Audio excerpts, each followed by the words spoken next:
لیکن اس چیز کا بھی ہمیں ذہن میں رکھنا ضروری ہے کہ ہر کیس جو ہے وہ مسنگ پرسن کا کیس نہیں ہے. ہر وہ کیس جو مسنگ پرسن کے ایمبٹ میں رپورٹ ہوتا ہے. بسم اللہ الرحمن الرحیم. آپ تمام میڈیا کے دوستوں کا بہت بہت شکریہ. سب سے پہلے جس طرح دانیال صاحب نے بات بھی کی اس میں تھوڑا سا میں اس کو بڑھاتے ہوئے کچھ اعداد و شمار کا بھی ذکر ہوا، کیونکہ آج اسلام آباد ہائی کورٹ میں 2 کیسز لگے ہوئے تھے، اور ایک جو کیس تھا وہ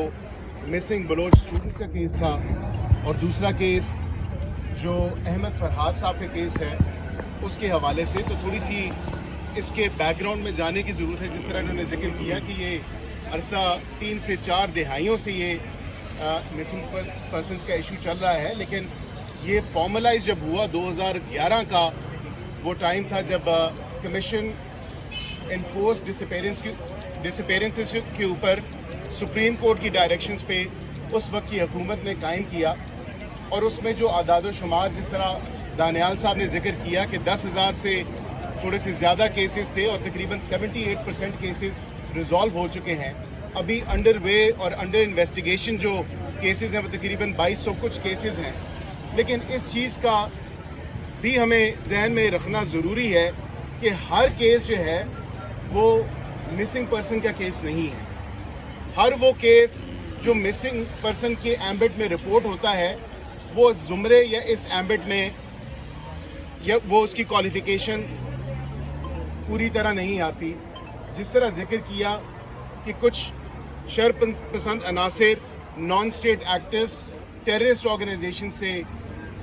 کئی ایسے لوگ ہیں جن کا تعلق بھی ہے، ایفیلیشن بھی ہے، اور اس وجہ سے اگر مثال کے طور پہ اسی سال اگر آپ دیکھیں تو 2024 میں آپ کو یاد ہوگا کہ گوادر پورٹ کا جو انسیڈنٹ ہوا، اس کے بعد نوشکی کا انسیڈنٹ ہوا، مچ کا انسیڈنٹ ہوا، لانڈی سوسائڈ اٹیک بھی ہوا، اور یہاں پہ جو چائنیز اور جاپنیز فورن انویسٹرز کام کر رہے ہیں، ان ٹیررسٹ آرگنائزیشن سے تعلق رکھنے والے وہ لوگ جو شاید کئی بار اپنے آپ کو اس مسنگ پرسن کی لسٹ میں بھی کمیشن کے سامنے پیش کر چکے ہیں. آپ کو یاد ہوگا کہ کئی ایسے لوگ شاید وہ اپنی ملازمت کی غرض سے انلیگلی بارڈر کراس کر کے یا اپنے کسی ذاتی فیوڈ کی وجہ سے اپنے گھر والوں سے چھپ جاتے ہیں، تو اس کو بھی مسنگ پرسن کے ایمبٹ میں لیا جاتا ہے. تو خدارہ تھوڑی سی ہمیں اس پہ کلیئرٹی چاہیے. مسنگ پرسن کا جو ایشو ہے وہ بڑا سیریس ایشو ہے، اور حکومت کی ایک بڑی کلیئر پالیسی ہے کہ کسی کے انسانی حقوق اور بالخصوص مسنگ پرسن کا جو ایشو ہے اس پہ کوئی کمپرومائز نہیں ہے. حکومت ہر طرح کی اسسٹنس، ہر طرح کی سپورٹ، اور اس کے ساتھ جس طرح کی بھی ہمیں معاونت کا کہا جائے گا حکومت وہ معاونت فراہم کرے گی. لیکن تھوڑا سا یہ بھی دیکھنے کی ضرورت ہے، کیونکہ میں خود ہیبیس کارپس کے کیسز میں اسی عزت مآب عدالت میں پیش بھی ہوتا رہا ہوں، دانیال صاحب بھی ہوتے رہے ہیں.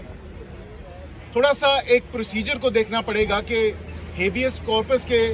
یا مسنگ پرسن کے جو اگر ان کی ڈیٹینو کی ریکوری ہے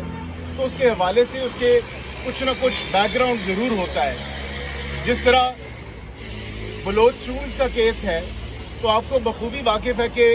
اگر واقعتاً کوئی بغیر کسی وجہ کے اگر کسی بھی لا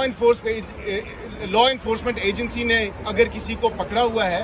تو حکومت ڈیفینیٹلی معاونت فراہم کرے گی اور اس کو آن ریکارڈ لے کے آئے گی. لیکن اگر کوئی کسی ٹیررسٹ آرگنائزیشن کے ساتھ تعلق رکھتا ہے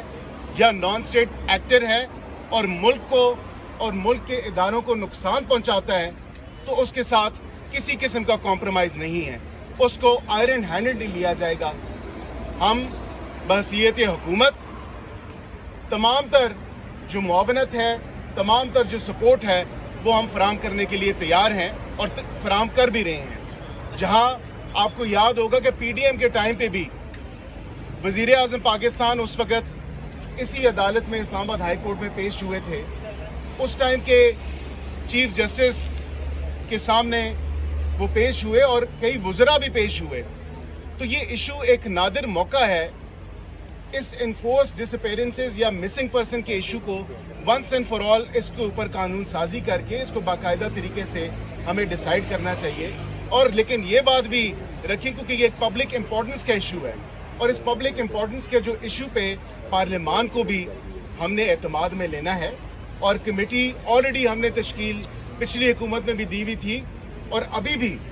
ہم اس پہ کمیٹی تشکیل دے رہے ہیں اور کیبنٹ کمیٹی اس پہ بنے گی. اگر